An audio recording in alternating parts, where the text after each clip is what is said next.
গত কিছুদিন ধরে প্রবল বর্ষণের ফলে ক্ষতিগ্রস্ত ত্রিপুরা রাজ্যের প্রায় প্রত্যেকটি অঞ্চল, তার সাথে সাথে প্রত্যন্ত মহকুমা হিসেবে পরিচিত গন্ডাছড়া মহকুমাও জলমগ্ন। বর্তমানে ঘরছাড়া হয়ে শতাধিক পেরিয়ে গেছে শরণার্থী হয়ে আশ্রয় ক্যাম্পে।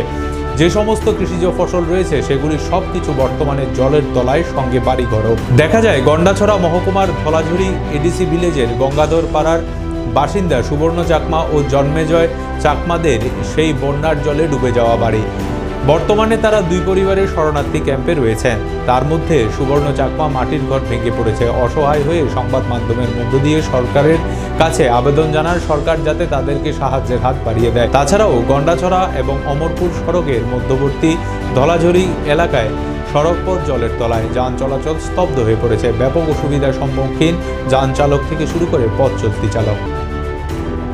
যে বৃষ্টি যে সময় থেকে আইছে প্রায় ৬-৭ দিন ধরে বৃষ্টি, আমরা এই গন্ডাছড়া এরিয়ার মধ্যে যত পরিবার আছে বৃষ্টির দিকে আমরা থাকতাম পারতাছি না। আর আমরা যে এখন যে জলাশয় পড়ছে বৃষ্টি দিয়ে সেটা যে পড়ছে, আমরা যে এখন দুই পরিবার, এটা আমরা এখন গড় তো অনেক কোটি করে হয়ে গেছে গা। আমরা দুই পরিবার, আমরা দোলাদারির চাকমা বেলটিকিয়া, এখন আবার তো দুই পরিবার, আরও তো জল হইতে বাড়তে পারে, আরও হয়তো উচ্চার হইতে পারে। আমরা তখন এই গড় দুবার পরে আমরা এখন শরণার্থী লাগছে আমরা পঞ্চায়েতে। এখন আমরা যে পরিস্থিতি হয়ে গেছে গা, ওখানে আমরা যে